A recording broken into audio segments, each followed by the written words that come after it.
முதலாவது அந்த வசனத்தை இரக்கத்தையும்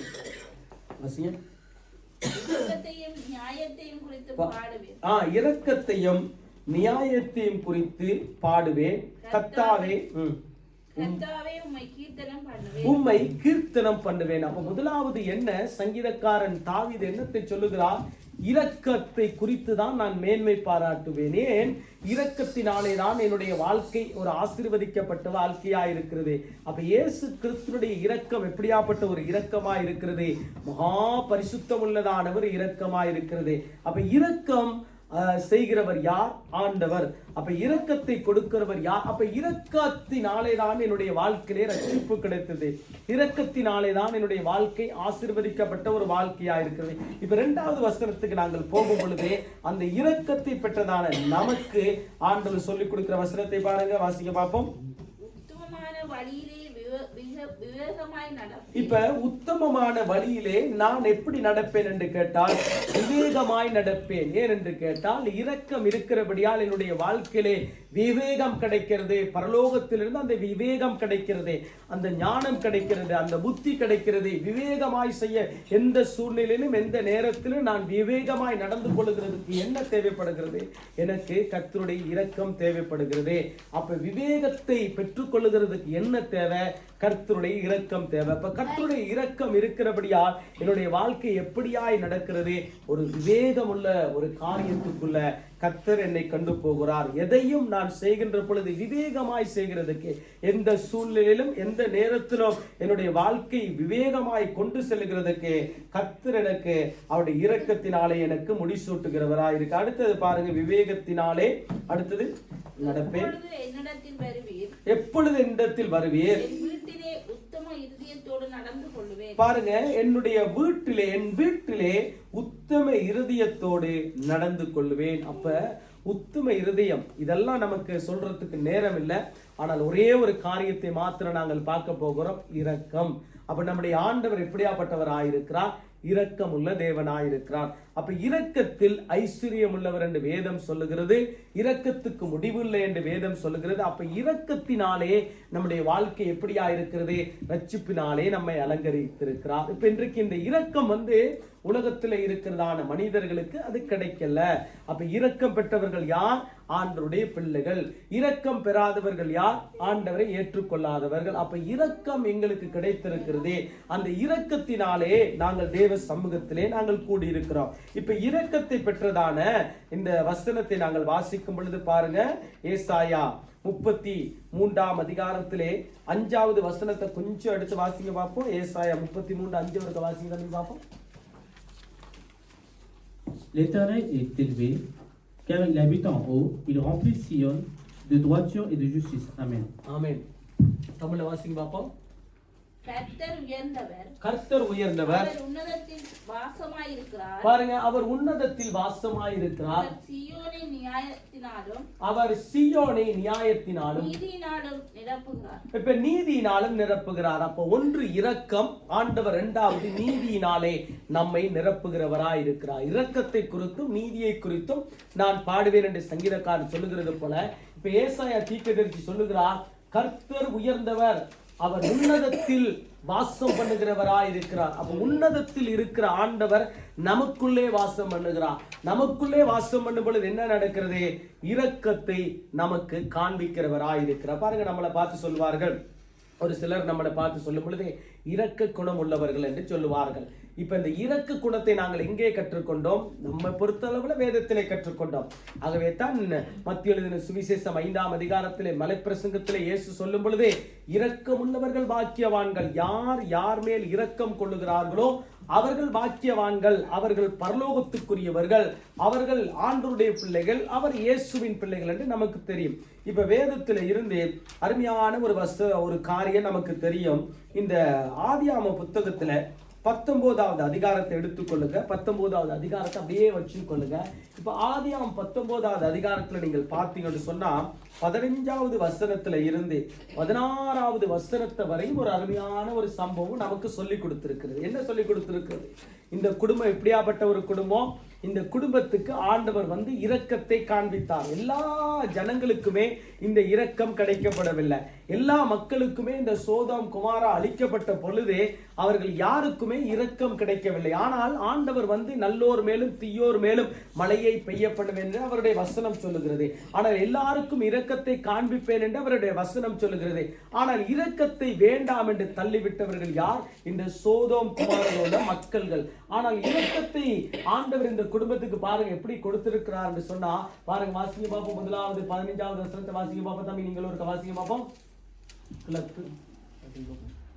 Dès l'aube du jour, les anges insistèrent auprès de Lot en disant: Lève-toi, prends ta femme et tes 2 filles qui se trouvent ici, de peur que tu ne périsses dans la rue de la ville.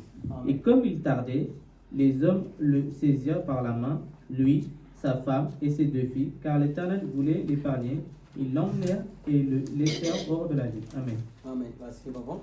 கிழக்கு வெளுக்கும் போது அந்த தூதர் லோத்தை நோக்கி, பாருங்க, லோத்தை நோக்கி பட்டணத்துக்கு வரும் தண்டனையிலே நீ அழியாதபடிக்கு எழுந்து, பாருங்க, பட்டணத்திற்கு வந்ததான ஒரு தண்டனை வருகிறது. பட்டணம் தேசத்துக்கு ஒரு தண்டனை வருகிறது. இன்னைக்கு பாருங்க, கொரோனாவை பார்க்கலும் பயங்கரமான ஒரு வியாதி வருதுன்னு சொல்றாங்க. நமக்கு கேள்விப்பட்டிருக்கோம், ஆனா நமக்கு கண்டு இல்லை. அப்ப அதே போல என்ன நடக்கிறது? இந்த பட்டணம், இந்த சோதோம் குமாரா இந்த தேசத்துல என்ன நடக்கிறது என்று கேட்டா பெரிய ஒரு அழிவு, பெரிய ஒரு சொல்ல முடியாத அளவுக்கு பெரிய ஒரு அழிவு வரப்போகுது. ஏன் இந்த அழிவு?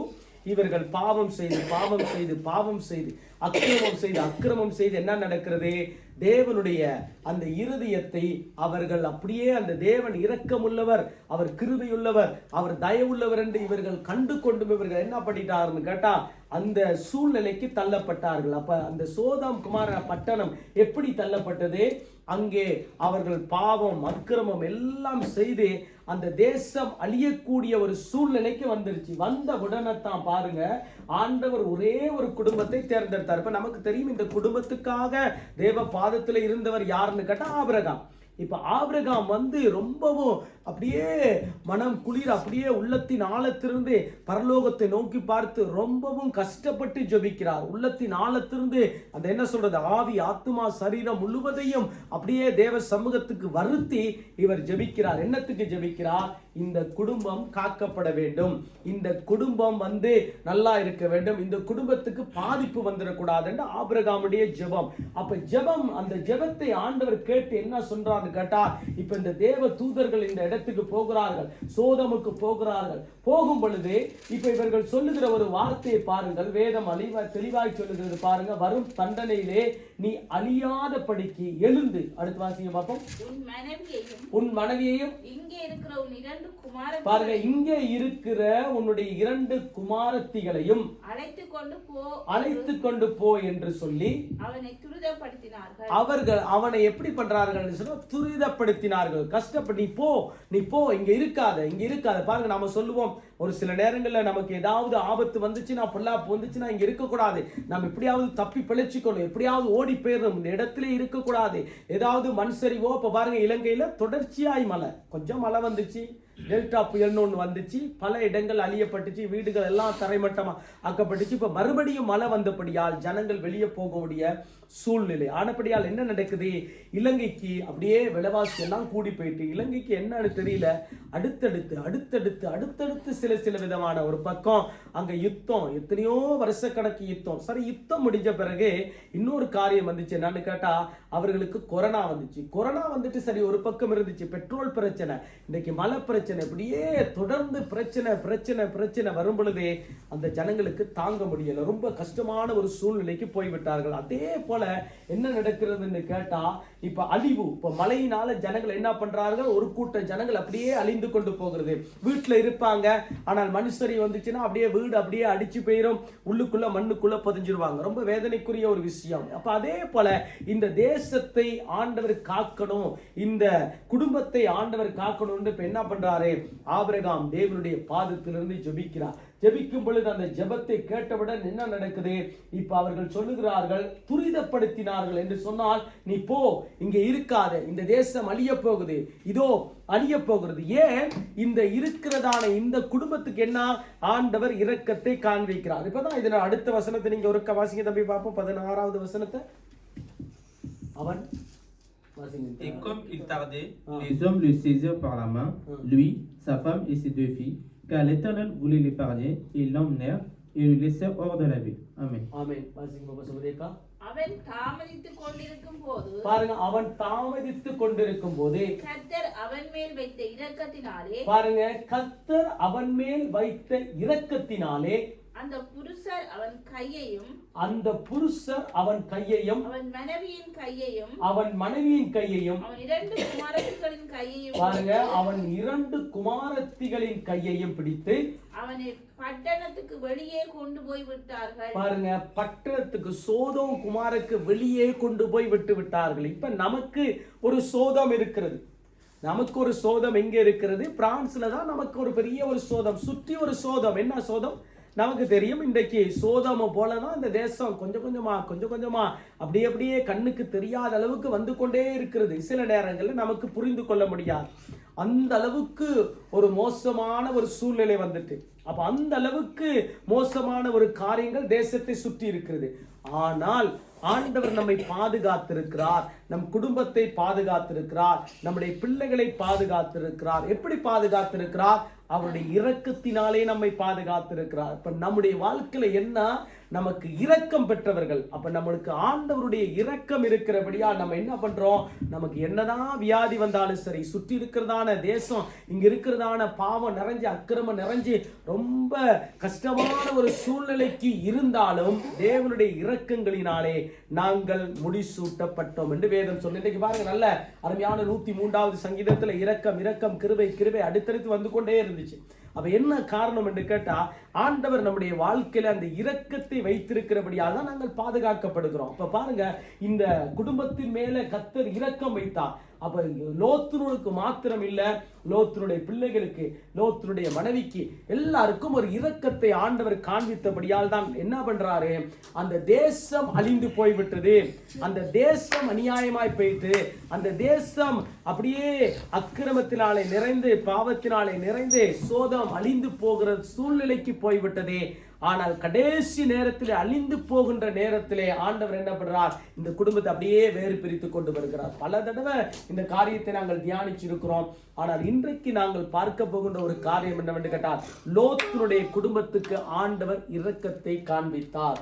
இந்த இரக்கம் சாதாரண ஒரு இரக்கம். பாருங்க, தேசத்துல இருக்கிற எல்லாமே அழிஞ்சு போயிட்டுது. அது இருக்கிறதான வீடு வாசல்கள் இருந்த ஜனங்கள் எல்லாம் அழிந்து போயிட்டார்கள். ஆனால் இந்த குடும்பம் மாத்திரம் பாதுகாக்கப்பட்டது. இதுதான் ஆண்டவர் செய்கிறதான அற்புதம், ஆண்டவர் செய்கிறதான அதிசயம், ஆண்டவர் செய்கிறதான நன்மை. அப்ப பாருங்க, லோத்தினுடைய குடும்பத்துக்கு ஆண்டவர் என்னத்தை காண்பித்தார்? இரக்கத்தை காண்பித்தார். இதுதான் சங்கீதக்காரன் சொல்கிறார், அவருடைய இரக்கத்தை குறித்தும் நியாயத்தை குறித்தும் நீதியை குறித்தும் நான் பாடிக்கொண்டே இருப்பேன். என்றால் அவர் எனக்கு இரக்கத்தை காண்பித்தபடியால் தான் நான் இன்றைக்கு ஜீவிக்கிறேன். அவர் இரக்கத்தை காண்பித்தபடியால் தான் என் குடும்பம் பாதுகாக்கப்படுகிறது, நான் பாதுகாக்கப்படுகிறேன். இப்ப பாருங்க, அடுத்த வசனத்தை நீங்க வாசிக்க பார்ப்போம். 17வது வசனத்தை இருக்கா? Après les avoir fait sortir, l'un d'eux dit, sauve-toi pour ta vie, ne regarde pas derrière toi et ne t'arrête pas dans la plaine, sauve-toi dans la montagne, de peur que tu ne périsses. Amen. Amen. அவர்களை வெளியே கொண்டு போய் விட்ட பின்பு அவர், உன் ஜீவன் தப்ப ஓடிப்போ, பின்னிட்டு பாராதே, இந்த சமபூமியில் எங்கும் நில்லாதே, நீ அழியாதபடிக்கு மலைக்கு ஓடிப்போ என்றார். ஓகே, இப்ப நல்ல ஒரு காரியத்தை சொல்லி கொடுக்கிறார். தப்பிச்சு கொள்றதுக்கு ஒரு வழியை காண்பித்து கொடுக்கிறார் ஆண்டவர். இன்றைக்கு நாம இந்த உலகத்துல, இந்த பாவம் நிறைந்த உலகத்துல தப்பித்துக் கொள்கிறதுக்கு ஒரு வழி இருக்கிறது. அதுதான் வேதம். ஆகவே வேதம் என்ன சொல்லுறதோ அதன்படி நம்முடைய வாழ்க்கையை ஒப்பு கொடுத்து நம்முடைய தேவ சமூகத்திலே நம்முடைய இருதயத்தை ஊற்றி நம்முடைய தேவ சமூகத்திலே நம்முடைய வாழ்க்கையை ஒப்பு கொடுக்கிற பொழுது நமக்கு ஒரு பாதுகாப்பு. இப்ப என்ன பண்றார்கள் இந்த தேவ தூதர்கள், என்ன பண்றார்கள், நீங்கள் அழிந்து போயிடக்கூடாது, நீங்கள் இந்த இடத்துல இருந்து நீங்கள் போக வேண்டும், துரிதப்படுத்துகிறார்கள். எப்படியாவது போன்ட்டு இப்ப கைய பிடிச்சு கொண்டு வந்து என்ன பண்றார்கள், வெளியே அப்படியே அந்த தேசத்தை விட்டு கொண்டு போயிட்டு நீ போ, மலைக்கு ஏறி போ, ஏனென்றா தேசம் அழிய போகுது. ஆனால் ஒன்று இதிலே ஒரு காரியம் என்னவென்று கேட்டால், லோத்துடைய பிள்ளைகளும் காக்கப்பட்டார்கள், ஆனால் மனைவி காக்கப்படவில்லை. அடுத்த வசனத்தை நீங்க வீட்டில் போய் வாசித்து பாருங்கள். இந்த லோத்துடைய மனைவிக்கு என்ன பிரச்சனைன்னு கேட்டாக்க ஆண்டவர் சொல்லி கொடுக்கிறார், நீர் பின்னுக்கு பார்க்க கூடாது, பின்னுக்கு பார்த்தேன்னு சொன்னா உன்னுடைய வாழ்க்கை முன்னோக்கி ஓட முடியாது. நீ உலகத்தை பார்த்தேன்னு சொன்னா, வியாதியை பார்த்தேன்னு சொன்னா, நாட்டில் நடக்கிற பிரச்சனையை பார்த்தேன்னு சொன்னா உன்னால ஓட முடியாது. உனக்கு கொடுக்கப்பட்டிருக்கிறது என்ன? இரக்கம். உனக்கு கொடுக்கப்பட்டிருக்கிறது என்ன? தேவ நீதி. உனக்கு கொடுக்கப்பட்டிருக்கிறது என்ன? தேவ நியாயம். ஆகவே இது உன்னுடைய வாழ்க்கையில ஆண்டவர் ஆல்ரெடி வச்சிருக்கிறாரு. ஆனபடியால் நீர் என்ன பண்ணக்கூடாது, பின்னுக்கு பார்க்க கூடாது. நீர் விசுவாசத்தை நோக்கித்தான் ஓடணும், தேவ வார்த்தையை பிடிச்சுதான் ஓடணும், தேவ வசனத்தோட தான் உன்னுடைய வாழ்க்கையை பயணிக்க வேண்டும். அதுதான் உனக்கு கொடுக்கப்பட்டதான இரக்கம், அதுதான் உனக்கு கொடுக்கப்பட்டதான தயவு. ஆகவே அந்த காரியத்தில் நீ ஓடணும். இப்ப லோத்துடைய மனைவி என்ன பண்ணிருச்சு, ஆண்டவர் சொல்லி பார்த்தார், கேட்கல. இவ அப்படியே பின்னிட்டு திரும்பி பார்த்த உடனே அப்படியே உப்பு துணா போயிட்டா. என்ன அவளுக்குள்ள இருந்ததான அந்த மோகம், என்ன மோகம், பின்னுக்கு திரும்பி ஐயோ சொத்துக்கள் அழியுது, அப்படியே எல்லா காரியங்களும் அழிஞ்சு போகுதே, வீடு வாசல்கள் அழிந்து போகுது, என்ன செய்யறது. ஆனால் ஆண்டவர் உருவாக்கினவருக்கு தெரியும் நமக்கு என்னத்தை கொடுக்க வேண்டும், எந்த நேரத்தில் கொடுக்க வேண்டும், எப்படி நம்மை ஆசீர்வதிக்க வேண்டும் என்று. ஆகவே இவருடைய வாழ்க்கை என்ன மாதிரி ஆயிட்டு, அப்படியே உப்பு துணா போயிட்டு. ஆனால் லோத்துடைய பிள்ளைகளும் காக்கப்பட்டார்கள். அப்ப இரக்கத்தை பாருங்க, குடும்பத்தில் எல்லாருக்கும் ஆண்டவர் கொடுத்திருக்கிறார். இரக்கத்தை பாருங்க, முழு உலகத்துக்கும் ஆண்டவர் கொடுத்திருக்கிறார். முழு உலகத்துக்கும் அவருடைய இரக்கம் இருந்துச்சு. ஆகவே தான் நினைவே தேசம் அழியப்படுகிற பொழுது எல்லாருக்கும் ஆண்டவர் இரக்கத்தை காண்பித்தார். எல்லாருக்கும் அந்த இரக்கத்தை அவர்கள் பெற்றுக்கொண்டார்கள். அதான் வேதம் சொல்லுகிறது, பொய்யான மாயை பின்பற்றி தங்களுக்கு வருகிறதான கிருபையை போக்கடித்தார்கள் என்று வேதத்தில் அதே யோனா புத்தகத்தில் நாங்கள் பார்க்க முடியும். ஏன் அந்த கிருபையை போக்கடிக்காதபடி ஒரு சிலர் பெற்றுக்கொண்டார்கள். இப்ப நம்மளை போல பாருங்க, ஒரு சிலர் கிருபையை போக்கடிக்காதபடி நாம் எப்படி பெற்றுக்கொண்டோமோ அதே போல அவர்களும் பெற்றுக்கொண்டார்கள் வேதத்திலே பார்க்கிறோம். இப்ப இவர்களுடைய வாழ்க்கை எப்படியாப்பட்டதா இருந்துச்சு, இவர்களுடைய ஜீவன் தப்பி பிழைப்பதற்கு, இவருடைய குடும்பம் காக்கப்படுவதற்கு ஆண்டவர் அந்த இரக்கத்தை கொடுத்தார். ஆனால் அந்த இரக்கத்தை மனைவி சுதந்திரிச்சு கொள்ள முடியாமல் போய்விட்டது. பிள்ளைகளும் கணவனும் அதை சுதந்திரித்துக் கொண்டார்கள். அதுக்கு பிறகு அவர்களுடைய நடந்த சம்பவங்கள் வேறு. ஆனால் அந்த காலகட்டத்திலே அவர்களுடைய வாழ்க்கையிலே தேவன் இரக்கத்தை காண்பித்தார். அப்ப குடும்பம் காக்கப்படுகிறதுக்கு, நாம் காக்கப்படுகிறதுக்கு, பிள்ளைகள் காக்கப்படுகிறதுக்கு, கணவன் மனைவி காக்கப்படுகிறதுக்கு, தேசம் காக்கப்படுகிறதுக்கு ஆண்டவர் ஏற்கனவே அந்த கிருபையை நமக்கு தந்திருக்கிறார், இரக்கத்தை நமக்கு தந்திருக்கிறார். அந்த இரக்கம் தான் மகா பெரிய ஒரு இரக்கம். இந்த நிமித்தம் தான் இந்த குடும்பம் காக்கப்பட்டது. பாருங்க, நீங்கள் எடுத்து வாசிக்க பார்ப்போம். ரோமருக்கு எழுதினதான நிருபத்திலே 9வது அதிகாரத்திலே 15வது வசனத்தை ஒரு வாசிங்க தம்பி பார்ப்போம். ரோமர் 9வது அதிகாரம் 15வது வசனத்துல இருந்து 18, 15, 18 ஒரு வாசிங்கன்னா போதுமா? Car il dit à Moïse, je ferai miséricorde à qui je fais miséricorde, et j'aurai compassion de qui j'ai compassion. Ainsi donc, cela ne dépend ni de celui qui veut, ni de celui qui court, mais de Dieu qui fait miséricorde. Car l'Écriture dit à Pharaon, je t'ai suscité à dessein pour montrer en toi ma puissance, et afin que mon nom soit publié par toute la terre. Ainsi il fait miséricorde à qui il veut, et il endurcit qui il veut. Amen. Amen. Vas-y, Babu. அவர் மோசேயை நோக்கி எவன் மேல் இரக்கமாயிருக்க சித்தமாயிருப்பேனோ அவன் மேல் இரக்கமாயிருப்பேன், எவன் மேல் உருக்கமாயிருக்க சித்தமாயிருப்பேனோ அவன் மேல் உருக்கமாயிருப்பேன் என்றார். இப்ப இதே வசனத்தை நீங்க யாத்திராகமம் 33ஆம் அதிகாரம் 9வது வசனத்தை நீங்கள் போய் வாசித்தீங்கன்னா இதே காரியத்தை மோசேக்கு ஆண்டவர் வெளிப்படுத்துகிறார். இதை நான் என்ன செய்றார், அப்போஸ்தலனாகிய பவுல் ரோமருக்கு எழுதும் பொழுது எழுதுகிறார், யாரு மேல ஆண்டவர் இரக்கம் கொள்ளுகிறதுக்கு சித்தம் கொண்டிருக்கிறாரோ அவர்களுக்கு இரக்கத்தை காண்பிப்பார். இப்ப லோத்துடைய குடும்பத்துக்கு ஆண்டவர் இரக்கத்தை காண்பித்தார். சோதோமுக்கு இரக்கத்தை காண்பித்தார். ஆனால் அவர்கள் செய்த அக்கிரமங்கள், பாவம், அவர்கள் செய்ததான அடாபுடி தனத்தின் நிமித்தம் அவர்கள் அந்த விசுவாச சந்ததி இல்லாதபடியால் என்ன பண்ணிட்டு அழிஞ்சு போய்விட்டார்கள். ஆனால் இந்த லோத்துடைய குடும்பத்துக்கு ஆண்டுடைய இரக்கம் இருந்தபடியால் என்ன நடக்கிறது? இரக்கத்தை அப்படியே பாராட்டினார். இப்ப இங்க என்ன சொல்றாரு பவுல்? என்ன சொல்றாருன்னு கேட்டா, பார்க்கும் பொழுது பாருங்க, அந்த முதல் வசனத்தை வாசிக்க பார்ப்போம், 15வது வசனத்தை வாசிக்க பார்ப்போம், 15வது வசனத்தை மாத்திரம் வாசிக்க பார்ப்போம். அவர் பாருங்க, மோசேயை நோக்கி எவன் மேல் இரக்கமாயிருக்க சித்தமாயிருப்பேனோ, பாருங்க, எவன் மேல் இரக்கமாயிருக்க சித்தமாயிருப்பேனோ அவன் மேல் இரக்கமாயிருப்பேன், போதும், அவன் மேல் இரக்கமாயிருப்பேன். பாருங்க, யார் மேல இரக்கத்தை காண்பிப்பேனோ, எந்த குடும்பத்தின் மேல இரக்கத்தை காண்பித்தனோ அந்த குடும்பத்துக்கு நான் இரக்கத்தை காண்பிப்பேன். நம்ம புதிய ஏற்பாட்டின் காலத்துல வந்து, பழைய ஏற்பாட்டின் காலத்துல ஓகே, ஆனா புதிய ஏற்பாட்டின் காலத்துல 100க்கு 100 வீதம் ஆண்டவர் இரக்கத்தை காண்பிக்கிறவராய் இருக்கிறார் எல்லாருக்கும். அது உலகத்தில் இருக்கிறதான அனைத்து 8 கோடி எத்தனையோ 800 கோடி மக்களுக்கும் என்ன பண்றாரு? இரக்கத்தை காண்பிக்கிறவராய். அப்ப இரக்கத்தை பெற்றுக்கொண்டவர்கள் எப்படியா இருக்கிறார்கள்? ஆசீர்வதிக்கப்பட்டவர்களாய் இருக்கிறார்கள். இரக்கத்தை பெற்றுக்கொண்டவர்கள் எப்படியாப்பட்டவர்களாய் இருக்கிறார்கள்? நன்மை பெற்றவர்களாய் இருக்கிறார்கள். அதுதான் தேவன் நமக்கு கொடுத்ததான ஒரு கிருபை. நமக்கு பாருங்க, இந்த உலகத்தில் இருக்கிறதான, இந்த பிரான்சில் இருக்கிறதான நமக்கு என்ன பண்றாரு? ஆண்டவர் இரக்கத்தை கொடுத்திருக்கிறார். அப்ப இரக்கத்தின் நிமித்தம் தான் நம்முடைய வாழ்க்கை எப்படியா இருக்கிறது? ஒரு பாதுகாப்புள்ள வாழ்க்கையா இருக்கிறது. அடுத்த வசனத்தை வாசிச்சு பார்ப்போம். அடுத்த 16. ஆகையால் விரும்புகிறவனாலும் அல்ல, ஓடுகிறவனாலும் அல்ல, இறங்குகிற தேவனாலேயா.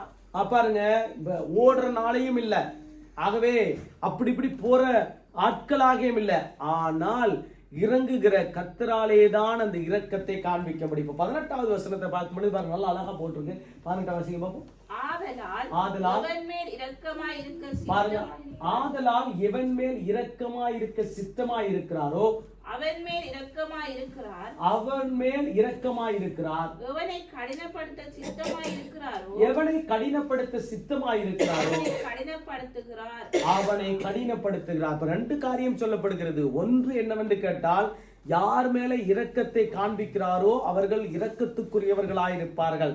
இயேசு கொடுக்கிற இரக்கம், இயேசு கொடுக்கிற தயவு, இயேசு கொடுக்கிற கிருபை, அது முழுமையாய் சொல்லப்படுகிற ஒரு காரியம் என்ன? அந்த இரக்கம். அப்ப அந்த இரக்கத்தை ஆண்டவர் கொடுக்கிறதுக்கு சித்தமுள்ளவராயிருக்கிறார். என்ன சித்தம்? நான் உன் குடும்பத்துக்கு இரக்கத்தை கொடுப்பேன், உனக்கு இரக்கத்தை கொடுப்பேன், உன் பிள்ளைகளுக்கு இரக்கத்தை கொடுப்பேன். ஆகவே அந்த இரக்கம் மாறாதது. அந்த இரக்கம் எப்பயும் கிடைக்கும். எப்ப காலையில் எழும்பி ஜெபிக்கிறோமோ அப்ப கிடைக்கும், எப்ப மத்தியானத்துல கேட்கிறோமோ அப்ப கிடைக்கும், எப்ப ராத்திரி கேட்கிறோமோ அப்ப கிடைக்கும். அப்ப எப்பொழுதுமே இரக்கம் என்னுடைய ஆண்டவர் எனக்கு தருவார் என்கிறதான விசுவாசம், ஒரு நம்பிக்கை, அதுக்குள்ள வாழ வாழ என்ன நடக்கிறது? ஆண்டவர் பாருங்க, அதான் வேதம் அழகாய் சொல்லப்படும் அநேக வசனங்கள் நான் வாசித்து பார்த்திருக்கேன். இந்த இரக்கம், ஆண்டவரை போல இரக்கம் உள்ளவர் ஒருவரும் இல்லை. ஆண்டவரை போல அந்த இரக்கத்தை காண்பிக்கிற யாருக்கிட்டையும் போய் தேடி கிடைச்சாலும் கிடைக்கவே கிடைக்காது. ஏதோ ஒரு காலத்துல கொஞ்சம் காமிப்பார்கள் இரக்கம், ஆனால் ஒரு குறிப்பிட்ட காலத்துக்கு பிறகு இரக்கத்தை தேட முடியாது. ஆனா வேதம் அப்படி கிடையாது, இயேசு அப்படி கிடையாது. இரக்கத்தை காண்பிப்பேன் என்றால் காண்பித்தான். இதே வசனத்தை பாருங்க பார்ப்போம். நீங்கள் எடுத்து வாசிக்க பார்ப்போம். சங்கீதம் 78ஆம் அதிகாரத்துல 37, 38 ஒரு வாசிக்க பார்ப்போம். டக்குன்னு எடுங்க பார்ப்போம். சங்கீதம் 78, 37, 38 ஒரு வாசிக்க பார்ப்போம். 78, 37, 38. Leur cœur n'était pas ferme envers lui, et il n'était pas fidèle à son alliance. Toutefois, dans sa miséricorde, il pardonne l'iniquité et ne détruit pas. Il retient souvent sa colère et ne se livre pas à toute sa fureur. Amen. Amen. Merci, papa. அவரோ அவர்களை அழிக்காமல் இரக்கமுள்ளவராய் அவர்கள் அக்கிரமத்தை மன்னித்தார்.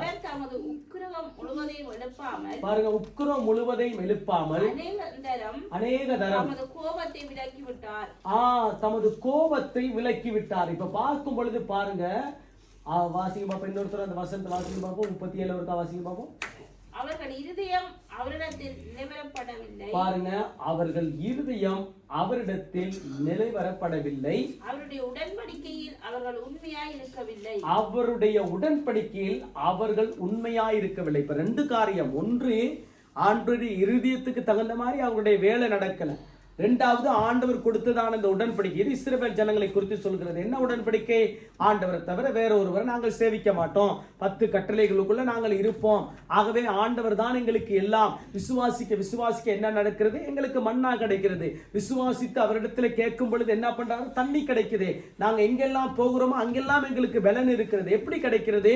ஆண்டவர் அந்த காரியத்தை பரத்திலிருந்து எங்களுக்கு தருகிறார், பரலோகத்திலிருந்து எங்களுக்கு தருகிறார். ஆனால் வேதம் என்ன சொல்லுது? அவர்கள் இருதயம் அவரிடத்திலே நிலைவரப்படவில்லை, உறுதியாய் இருக்கவில்லை. ஏனென்று கேட்டால் அந்த விசுவாசமாய் இருக்கவில்லை, நம்பிக்கையாய் இருக்கவில்லை, வேரூண்டப்படவில்லை. ஏனென்றால் இவர்கள் பெற்றுக்கொள்கிறார்கள், எல்லா காரியத்தையும் பெற்றுக்கொள்கிறார்கள், எல்லா காரியத்தையும் இவர்களுக்கு நான் அந்தந்த தேவைகளை அவர்களுக்கு சந்திக்கிறேன், அனாதியாய் அவர்களுக்கு வீட்டிருக்கிறேன், அவர்களுக்கு புயமாய் இருக்கிறேன், பட்டயமாய் இருக்கிறேன், அவர்களுக்கு உதவிக்கரமாய் இருக்கிறேன், அவர்களோடு சேர்ந்து நான் நடக்கிறேன், உடன்படிக்கை பண்ணியிருக்கேன். அவர்களுக்கும் எனக்கும் ஒரு உடன்படிக்கை இருக்கிறது. என்ன உடன்படிக்கை? ஆண்டவரே, நான் உம்மை நம்பி உம்மை விசுவாசித்து உம்மை தவிர வேறொரு காரியத்துக்கு நான் போக மாட்டேன், என்னுடைய பலத்தினாலே ஒன்று செய்ய மாட்டேன், நான் உம்மிடத்துல கேட்பேன், நீ தருவீர். இது ஒரு உடன்படிக்கை. இந்த உடன்படிக்கையை மீறி விட்டார்கள். இருந்தும் ஆண்டவர் என்ன பண்றார்? அடுத்த வசனத்துக்கு வாங்க பார்ப்போம். அடுத்த வசனம் 38 வாசியம் பார்ப்போம். அவரோ அவர்களை அழிக்காமல், இப்ப பாருங்க, அவரோ அவர்களை அழிக்காமல். இன்றைக்கும் பாருங்க, இன்றைக்கும் இலங்கை அழிந்து போகாமல் இருக்கிறதுக்கு, இருக்கிற கொஞ்ச ஜனங்கள் சரி அழிந்து போகாம இருக்கிறதுக்கு ஆண்டவர் ஒரு இரக்கத்தை வைத்திருக்கிறார். இன்றைக்கு இலங்கையில என்ன நடக்குதுன்னு கேட்டா, கொஞ்சம் நாடு நல்ல நிலைமைக்கு வந்த உடனே கொஞ்சம் விலைவாசியெல்லாம் குறைஞ்சி கொஞ்சம் நல்ல நிலைமைக்கு வந்தோன்னு என்ன நடக்கிறது? ஜனங்கள் அப்படியே மறுபடியும் அதே கட்டத்துக்குள்ள போயிடுறாங்க, அதே அந்த வாழ்க்கைக்குள்ள போயிடுறாங்க, மறந்து போயிருது.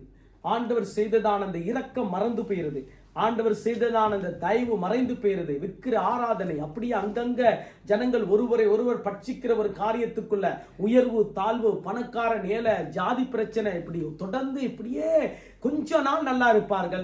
ஆனால் அந்த பிரச்சனையெல்லாம் மாறின பிறகு என்ன நடக்குது? அவருடைய இருதயம் அப்படியே கடினப்பட்டு போயிரும். ஏன்?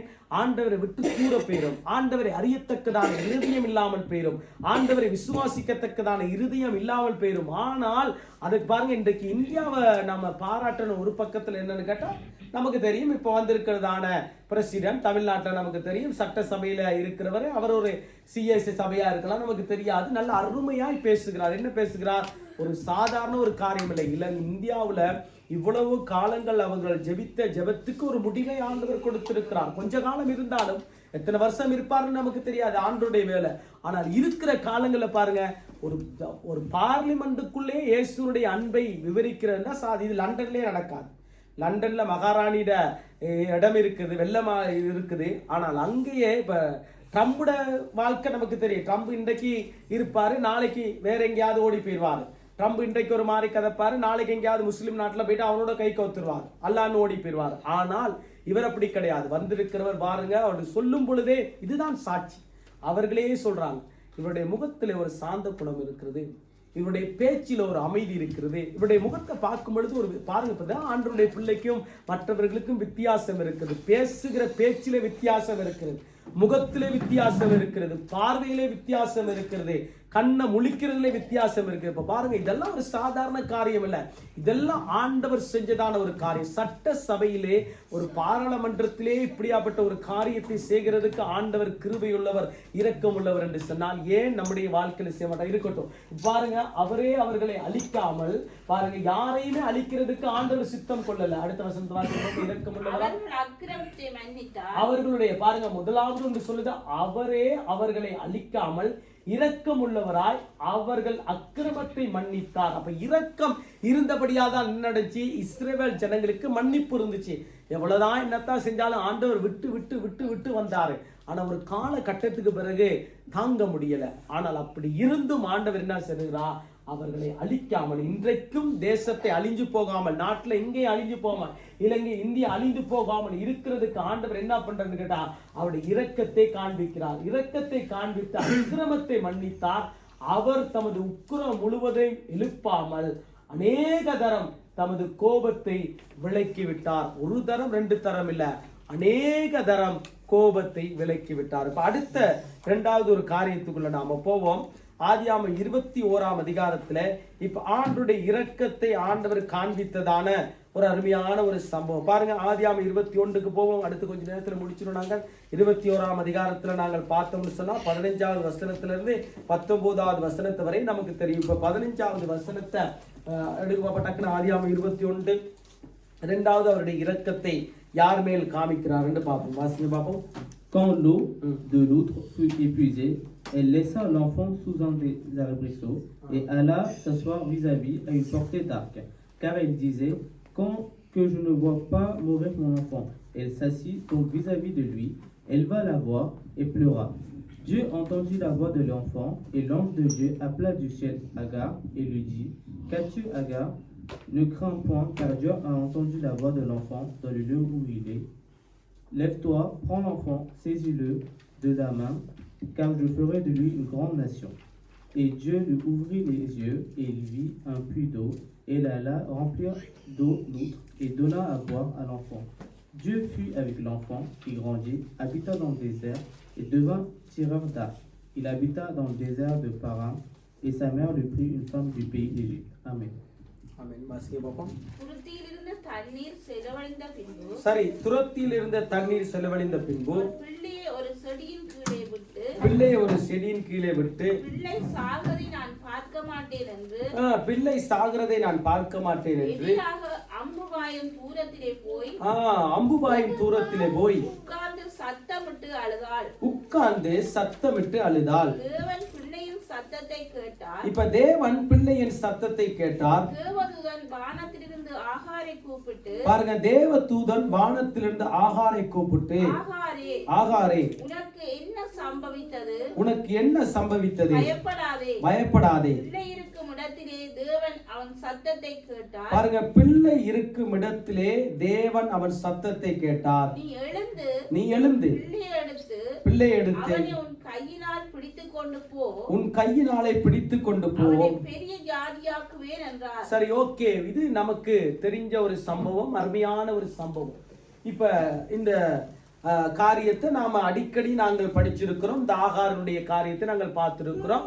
இப்ப ஆகாருடைய வாழ்க்கையில் நடந்த ஒரு மிகப்பெரிய ஒரு அற்புதம் என்னவென்று கேட்டா, இப்ப சாக போற வேண்டிய சூழ்நிலை வந்துட்டுச்சு. குழந்தை கிடைச்சி கொஞ்ச காலத்துக்கு பிறகு வேறு பிரிக்கப்பட்டு போக வேண்டிய சூழ்நிலை வந்துச்சுட்டு போகுது. போக வேண்டிய நேரத்துல இந்த அம்மாவுக்கு ஒரு பெரிய பிரச்சனை என்னன்னு கேட்டாக்க, மகனுக்கு குடிக்கிறதுக்கு தண்ணி இல்ல. ஆபிரகாம் கொடுத்ததான அப்பம் தீந்து போயிருச்சு, தண்ணி தீந்து போயிட்டு.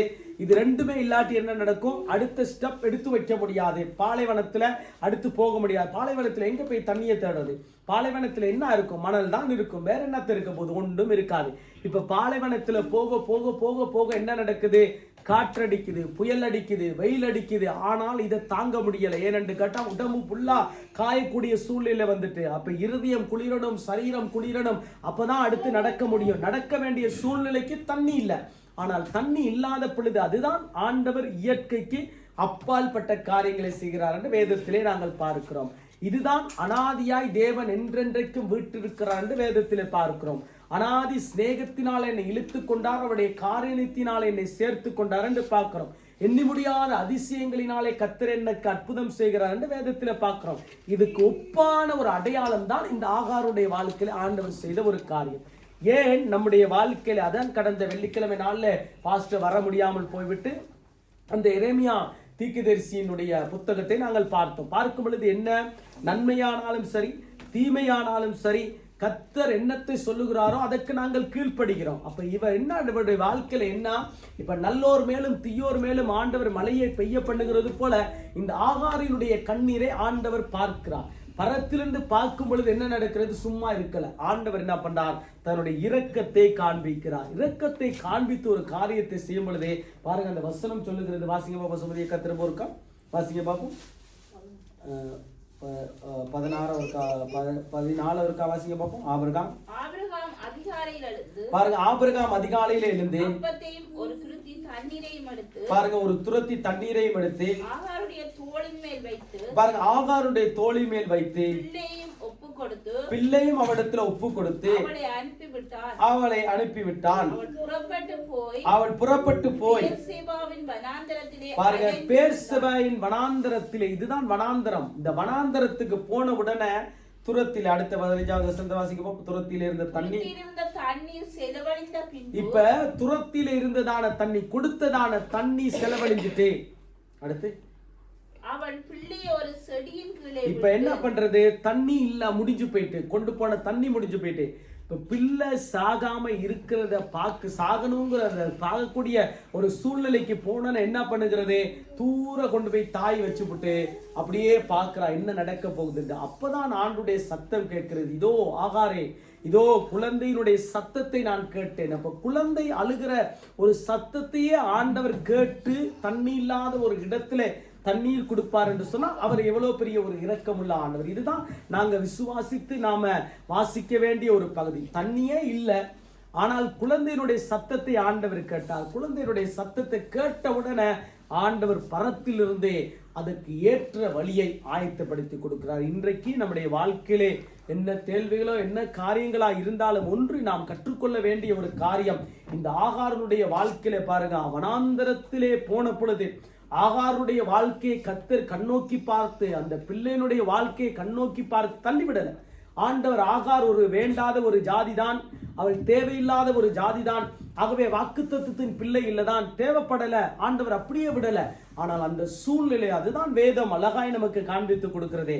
ஆண்டவர் எல்லாரையும் நேசிக்கிறவராயிருக்கிறார், எல்லாரையும் அன்பு செலுத்துகிறவராயிருக்கிறார், எல்லாருக்கும் இரக்கத்தை காண்பிக்கிறவராயிருக்கிறார், எல்லாருக்கும் தயவை காண்பிக்கிறவர், எல்லாருக்கும் பொதுவாக யார் அவருடைய சமூகத்துக்கு வருகிறார்களோ எல்லாருக்கும் இரக்கத்தை காண்பிக்கிறவராயிருக்கிறார். அப்ப இதுதான் முக்கியமான ஒரு காரியம் என்னவென்று கேட்டால், இந்த ஆகாரின் கண்ணீரை வனாந்தரத்திலே கண்டு அவளுக்கு அற்புதம் செய்தார். அது மாத்திரமல்ல, தண்ணீரை கொடுத்து குடிக்க வைத்து என்ன பண்றாரு? பெரிய ஜாதியாக்கு, நீ பிள்ளையை தூக்கி கொண்டு போ, பெரிய ஜாதியாக்குவேன். ஏன்? அவருடைய இரக்கம் பெரிதாயிருக்கிறது. அடுத்த புதிய ஏற்பாட்டின் காலத்துக்கு நாங்கள் போக முடியாம போகுது. கடைசியா ஒரு வசனத்தை வாசித்து நாங்கள் முடிப்போம். 1 பேதுருவின் புத்தகத்துல 1வது அதிகாரத்திலே 4வது வசனத்தை மாத்திரம் வாசிங்க பார்ப்போம். 1 பேதுரு 1வது அதிகாரம் 4வது வசனத்தை வாசிங்க பார்ப்போம். 1 பேதுரு தம்பியோட வாசிங்க பார்ப்போம். 1 பேதுரு. Pour un héritage qui ne peut ni se détruire ni se souiller ni perdre son éclat, il vous est réservé dans le ciel à vous. ஆமென். அவர் இயேசு கிறிஸ்து மரித்தோரிலிருந்து எழுதினாலே அழியாததும் மாசற்ற வாடாததுமாகிய சுதந்திரத்துக்கு ஏதுவாக பாருங்க, ஜீவனுள்ள நம்பிக்கை உண்டாகும்படிக்கு பாருங்க, தமது மிகுந்த இரக்கத்தின்படியே இப்ப பாருங்க மறுபடியும் ஜெனிப்பித்தார். இப்ப பேதுரு எழுதும் பொழுது சொல்லுகிறார் என்று கேட்டா, இது யூதா அதை விட நல்லா தெளிவா எழுதியிருக்கிறார். நீங்க எடுத்து வாசித்து பார்த்தீங்கன்னா யூதா ஒரு நிருபம் தான் இருக்கு. அவருடைய இரக்கத்தை குறித்து அவர் எழுதுகிறார். இப்ப பேதுரு எழுதும் பொழுது சொல்லுகிறார், அவருடைய இரக்கத்தில் ஐஸ்வர்யம் உள்ளவர் என்று பவுல் எபேசியர் சபைக்கு எழுதும் பொழுது எப்படி இரக்கத்தில் ஐஸ்வர்யம் உள்ளவராய் அவர் இருக்கிறாரோ அதே போலதான் நீங்க பேதுரு. ஏன்னு கேட்டா பேதுருக்கு நல்லா தெரியும், ஆண்டவர் வியாதி உள்ளவர்களை சுகமாக்கினார், கண் தெரியாத குருடர்களை ஆண்டவர் சுகமாக்கினார். இதெல்லாம் ஆண்டவர் பார்த்திருக்கிறார். ஏனென்றால் அவருடைய இரக்கம் இருந்தபடியால் தான் கண் தெரியாதவர்கள் சுகம் பெற்றார்கள் என்று அவனுக்கு நல்லாவே தெரியும். இப்ப என்ன பண்றாரு? அந்த இரக்கத்தை ஜனங்களுக்கு அறிவிக்க வேண்டும், அந்த இரக்கத்தை சொல்லிக் கொடுக்க வேண்டும். இயேசு கிறிஸ்துவின் இரக்கம் மகா பெரிய ஒரு இரக்கம். இப்ப யாருக்கு அந்த இரக்கம் கிடைக்கப்பட்டிருக்கிறது? யார் அந்த இரக்கத்தை பெற்று அவர்கள் மறுபடியும் ஜெனிப்பிக்கத்தக்கதான, மறுபடியும் அவருடைய வாழ்க்கை புதிதாய் தொடங்குகிறதுக்கு, புதிதான ஒரு கிருபைக்குள்ள வருகிறதுக்கு என்னன்னு கேட்டா, அவர் இயேசு கிறிஸ்து மரித்தோரிலிருந்து எழுந்ததினாலே அழியாததும் ஒன்று பாருங்க, இது அழியாத ஒரு கிருபை, அழியாத மாசற்றதுமான வாடாததுமாகிய சுதந்திரத்துக்கு ஏதுவாக ஜீவனுள்ள நம்பிக்கை உண்டாகும்படியாக. என்ன? நமக்கு ஒரு நம்பிக்கை தேவை, நமக்கு ஒரு விசுவாசம் தேவை. என்ன விசுவாசம்? அவர் இரக்கங்களின் தேவன், இரக்கத்தினாலே என்னை ஆசீர்வதிப்பார், இரக்கத்தினாலே என்னுடைய தேள்விகள் சந்திக்கப்படும், இரக்கத்தினாலே எனக்கு ஒரு உயர்வு வரும். அவருடைய இரக்கம் இருக்கிறபடியால் தான் இன்றைக்கு இந்நாள் வரைக்கும், ரட்சிக்கப்பட்ட நாளிலிருந்து இந்நாள் வரைக்கும் என்னை பாதுகாக்கிறது அவருடைய இரக்கம். ரட்சிக்கப்பட்ட நாளிலிருந்து இந்நாள் வரைக்கும் என்னுடைய குடும்பம் பாதுகாக்கப்படுகிறதுக்கு என்ன காரணம்? அவருடைய கிருபை எந்த அளவுக்கு இருக்கிறதோ அதே போல அவருடைய இரக்கம் இருக்கிறதே.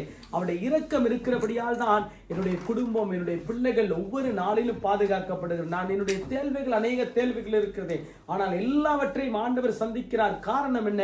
அவருடைய இரக்கம், அவருடைய இரக்கம். அப்ப அதுதான் பேதுரு அந்த இரக்கத்தை அனுபவித்தபடியால் தான் சொல்லுகிறார் பாருங்க, ஜீவனுள்ள நம்பிக்கை உண்டாகும்படியா. ஏனென்று கேட்டால் உங்களுக்கு நம்பிக்கை பெருக வேண்டும், உங்களுக்கு நம்பிக்கையில நீங்கள் வளர வேண்டும், விசுவாசத்திலே நீங்கள் வளர வேண்டும், அந்த நம்பிக்கை உறுதியா இருக்க வேண்டும். என்ன? இயேசு இரக்கம் உள்ளவர், இயேசுடைய இரக்கம் பெரிது. மனிதனுடைய இரக்கம் கொஞ்ச நாளைக்கு தான் இருக்கும். பிள்ளைகளுடைய இரக்கம், கணவன் மனைவியுடைய இரக்கம், பெற்றோருடைய இரக்கம் கொஞ்ச நாளைக்கு தான் இருக்கும், ஒரு காலத்துல மாய்ந்து மறைந்து போய்விடும். ஆனால் இயேசுடைய இரக்கம் அப்படி இல்லை, என்றைக்கும் சதா காலங்களிலும் ஜீவன் போக மட்டும் அந்த இரக்கம் இருக்கிறது. அந்த இரக்கத்தினாலே தான் எனக்கு அற்புதம் செய்கிறார், அந்த இரக்கத்தினாலே தான் என்னை கர்த்தர் உருவாக்கினார். ஆகவே அவருடைய இரக்கம் இருந்தபடியால் தான் என்ன நடக்குது? யோபு குறித்து நம்ம சொல்லிக்கொண்டே போகலாம். என்ன? யோபுடைய வாழ்க்கையில ஆண்டுடைய இரக்கம் இருந்தபடியால் தான் மறுபடியும் அவனுக்கு உபத்திரம் வந்துச்சு, பாடுகள் வந்துச்சு, கஷ்டம் வந்துச்சு, எல்லாம் வந்துச்சு, ஒரே நாள்ல எல்லாம் அழிந்து போனுச்சு. ஆனால் அவருடைய இரக்கம் இருந்தபடியால் தான் மறுபடியும் அவனை ஜெனிப்பித்தார். மறுபடியும் யோபுவை ஜெனிப்பித்தற்கு மிக முக்கியமான ஒரு நோக்கம் என்னவென்று கேட்டால் அவருடைய இரக்கம். கண் தெரியாத 2 குருடர்கள், தாவீதின் குமாரனே எனக்கு இறங்கும், எனக்கு இறங்கும், எனக்கு இறங்கும் என்று கேட்டதுக்கு காரணம் என்னவென்று கேட்டால் ஆண்டவர் இரக்கம் உள்ளவர் என்று நல்லா தெரியும். பல பேரை சுகப்படுத்திட்டார், ஏன் என்னை சுகப்படுத்த மாட்டார்? கண் தெரியலதான், ஆனா காது கேட்குது, ஆனா வாயில பேச முடியுது இல்ல. அப்ப என்ன பண்றாங்க? ரொம்ப சத்தமா தாவீதின் குமாரனே எனக்கு இறங்கும், எனக்கு இறங்கும். ஏனென்றால் இரக்கம் உள்ளவர் என்று நல்லாவே தெரியும் அவர்களுக்கு. கண்ணில் பார்க்கல, ஆனா காதுல கேட்கிறார்கள். ஆனா காதுல கேட்க கேட்க ஆண்டவர் இரக்கம் உள்ளவர் என்று நல்லா அவர்களுடைய காது கேட்கப்பட்டிருக்கிறது. ஒருவேளை ஆவிக்குரிய இருதயம் அவர்களுக்கு திறக்கப்பட்டிருக்கிறது. திறக்கப்பட்டபடியால் தான் பயப்படாமல் பேசுறாங்க, ஆண்டவரே எங்களுக்கு இறங்கும், எங்களுக்கு இறங்கும், எங்களுக்கு இறங்கும். ஆண்டவர் இறங்கினார், பார்வை அப்படியே அவர்களுக்கு கிடைச்சது. என்ன காரணம்? முக்கியமான ஒரு காரணம், அவர் இரக்கத்தின் தேவனாய் இருக்கிறபடியால். இன்றைக்கு இந்த நாட்களில் நம்முடைய வாழ்க்கையில எத்தனையோ தேர்வுகள் இருக்கிறது, எத்தனையோ காரியங்கள் இருக்கு, எல்லாருக்கும் ஒவ்வொரு விதமான காரியங்கள் இருக்கிறது. ஆனால் தேவனுடைய இரக்கங்களை சங்கீதக்காரன் சொல்லுகிறது போல அவருடைய இரக்கத்தையும் நியாயத்தையும் குறித்து நான் பாடுவேன். இதான் 2 ஒரு முக்கியமான ஒரு நியாயத்தை குறித்து பார்க்கறதுக்கு நேரம் இல்லை, தேவனுடைய நியாயங்கள் எப்படியாப்பட்டதுன்னு பார்க்கறதுக்கு நேரம் இல்லை. ஆனால் அவருடைய இரக்கத்தை மாத்திரம் கொஞ்சம் பார்த்துருக்கிறோம். ஒன்று, லோத்தினுடைய குடும்பத்துக்கு ஆண்டுடைய இரக்கத்தை காண்பித்தார். ஆகவே லோத்தினுடைய குடும்பம், லோத்தினுடைய பிள்ளை லோத்து காக்கப்பட்டார். காரணம் வேதம் தெளிவாய் சொல்லுகிறது, லோத்தினுடைய குடும்பத்துக்கு ஆண்டவர் இரக்கத்தை பாராட்டினார். இன்றைக்கு உலகத்தில் எத்தனையோ பேர் இருக்கிறாங்க, ஆனா அவர்களுக்கு கிடைக்காத ஒன்று, நமக்கு ஆண்டுடைய இரக்கம் இருக்கிறது. என்ன? எத்தனை வியாதி வந்தாலும் சரி, எத்தனை மனுஷரி வந்தாலும் சரி, எத்தனை அழிவுகள் வந்தாலும் அவருடைய இரக்கத்தினாலே கர்த்தர் நம்மை காப்பார். இது நமக்குள்ள இருக்க வேண்டிய ஒரு முழு விசுவாசம் உள்ள ஒரு வாழ்க்கை. 2வது, நமக்கு தெரியும் ஆகாருடைய வாழ்க்கையிலே தண்ணீரே இல்லை, ஆனால் தண்ணீர் இல்லாத வனாந்தரத்திலே ஆண்டவர் இரக்கத்தை பாராட்டினார். இஸ்மவேல் ஜீவிக்கிறதுக்கு, மறுபடியும் அவன் வாழுகிறதுக்கு ஒரு வாய்ப்பை கொடுத்தார். காரணம், தண்ணீரை அந்த இடத்திலிருந்து உருவாக்கி கொடுத்தார். இன்று இது ஒரு இயற்கைக்கு அப்பாற்பட்ட காரியங்கள். ஆகவே நம்முடைய வாழ்க்கையிலே இயற்கைக்கு அப்பாற்பட்ட காரியங்களை கர்த்தர் செய்கிறதுக்கு போதுமானவராகிறது. என்ன தேவையோ, என்ன காரியமாய் இருந்தாலும் நம்முடைய வாழ்க்கைக்கு இயற்கைக்கு அப்பாற்பட்ட காரியங்களை செய்கிறவர் ஒருவர் உண்டு. ஆகவே பணத்தினால் செய்ய முடியாத ஒரு காரியம், நம்முடைய பலத்தினால் செய்ய முடியாத காரியம், ஏன் நம்முடைய பேச்சினால் செய்ய முடியாத காரியம் ஒன்று, நம்முடைய சத்தத்தை ஆண்டவர் கேட்பார். நம்ம எந்த அளவுக்கு சத்தத்தை உயர்த்துகிறோமோ, எந்த அளவுக்கு பரலோகத்தில் நம்முடைய சத்தம் கேட்கப்படுகிறதோ அந்த அளவுக்கு ஆண்டவர் அற்புதம். அதுக்குத்தான் அவன் சொல்லுகிற ஒரு காரியம் என்னவென்று சொன்னார், எல்ரோயி, நான் உன்னை காண்கின்ற தேவன் என்று ஆண்டவர் தெளிவாய் சொல்லுகிறார். இப்ப நம்மை ஆண்டவர் கண்டிருக்கிறபடியால், நம்முடைய கூக்குரலின் சத்தம் கேட்டிருக்கிறபடியால் நமக்கு நிச்சயமாய் இந்த நாட்களில் என்ன தேவைகள் இருக்கிறதோ அந்த தேவைகளை சந்திக்கிறதுக்கு அவர் போதுமானவராயிருக்கு. அப்ப நாம இந்த நேரத்துல தாவீது ராஜா சொல்லுகிறது போல, சங்கீதக்காரனாகிய தாவீது சொல்லுகிறது போல கண்களை மூடி இந்த நேரத்துல நல்லா சோத்திரம் பண்ணும்.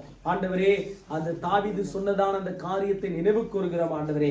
இரக்கத்தை நியாயத்தை குறித்து நான் பாடுவேன், நான் கீர்த்தனம் பண்ணுவேன் என்று சொன்னது போல நாங்களும் ஆண்டவரே கர்த்தாவே உம்மை குறித்து இரக்கம், நீர் உம்முடைய இரக்கத்தை குறித்து நாங்கள் பாடுகிறோம், உம்முடைய இரக்கத்தை குறித்து நாங்கள் தியானித்திருக்கிறோம். உம்முடைய இரக்கத்தினாலே எங்கள் குடும்பம், எங்கள் பிள்ளைகள், எங்களுடைய வாழ்க்கையிலே இந்த காரியத்தை செய்யும் ஆண்டவரே. இந்த வாரத்தில் இந்த கேள்விகள் இருக்கிறது, இந்த வாரத்திலே குடும்ப காரியங்கள் இருக்கிறது, இந்த வாரத்திலே பிள்ளைகளுடைய காரியங்கள் இருக்கிறது ஆண்டவரே. உடைய இரக்கத்தை காண்பியும் ஆண்டவரே. வேலைத்தனத்திலே ஒரு இரக்கத்தை காண்பியா, படிப்பிலே ஒரு இரக்கத்தை காண்பிவையா, பிள்ளைகளுடைய படிப்பு காரியங்களிலே ஒரு இரக்கத்தை காண்பிப்பீராக இயேசுவின் நாமத்தினாலே, இயேசுவின் நாமத்தினாலே ஆண்டவரே. உடைய இரக்கம் பெரிதா இருக்கிறபடியா, உடைய தயவு பெரிதா இருக்கிறபடியா இரக்கத்தை காண்பிக்கிற நல்ல ஆண்டவரே உம்மை ஸ்தோத்திரிக்கிறோமையா. யார் யாருடைய வாழ்க்கையில ஆண்டவரே இரக்கத்தை காண்பிக்கிறதுக்கு சித்தம் கொண்டிருக்கிறீரோ எல்லாருடைய வாழ்க்கையிலும் ஆண்டவரே இரக்கத்தை காண்பிப்பீராக ஆண்டவரே. இரக்கம் ஆண்டவரே உம்மிடத்திலே தான் இருக்கிறது ஆண்டவரே. இதோ அவ்வளோ பெரிய ஒரு ராஜா ஆண்டவரே ஒரு காரியத்தை சொல்லுகிறார், இரக்கத்தையும் நியாயத்தையும் குறித்து நான் பாடுவேன் என்றே, நான் கீர்த்தனம் பண்ணுவேன் என்றே. இன்றைக்கும் ஆண்டவரை ரட்சிக்கப்பட்ட நாளிலிருந்து இந்நாள் வரைக்கும் ஆண்டவரே உம்முடைய இரக்கத்தை நாங்கள் பாடியிருந்தாலும், ஆண்டவரே உம்முடைய நியாயத்தை நாங்கள் பாடியிருந்தாலும், ஆனால் இன்றைக்கும் ஆண்டவரை கர்த்தாவே அது எங்கள் வாழ்க்கைக்கு ஒரு பலனாய் அமைந்திருக்கிறதையா, எங்கள் குடும்பத்துக்கு, எங்கள் பிள்ளைகளுடைய வாழ்க்கைக்கு ஆண்டவரே ஒரு பலனாய் அமைந்திருக்கிறதையா. அதற்காய் உம்மை ஸ்தோத்திரிக்கிறோமையா. தொடர்ந்து உம்முடைய இரக்கத்தை குறித்து பாட ஆண்டவரே, உம்முடைய கிருபை குறித்து பாட, உம்முடைய ஆண்டவரே கர்த்தாவே நியாயத்தை குறித்து பாட நாங்கள் கீர்த்தனம் பண்ண, இரக்கமுள்ளவரே உம்மை ஸ்தோத்திரிக்கிறோமையா, இரக்கமுள்ளவரே உம்மை துதிக்கிறோமையா, இரக்கமுள்ளவரே எங்கள் வாழ்க்கைக்கு இறங்கி அன்றைக்கு கண் தெரியாத குருடர்களுக்கு இறங்கி அற்புதம் செய்தவர், ஆகாரின் கண்ணீரை கண்டு வனாந்தரத்திலே அற்புதம் செய்தவர், லோத்துடைய குடும்பத்துக்கு அற்புதம் செய்தவர். அதெல்லாம் எப்படியானது ஆண்டவரே? இரக்கத்தினாலே உண்டானது ஆண்டவரே. இன்றைக்கும் ஆண்டவரே இந்த இரக்கம் குன்றி போகவில்லை ஆண்டவரே.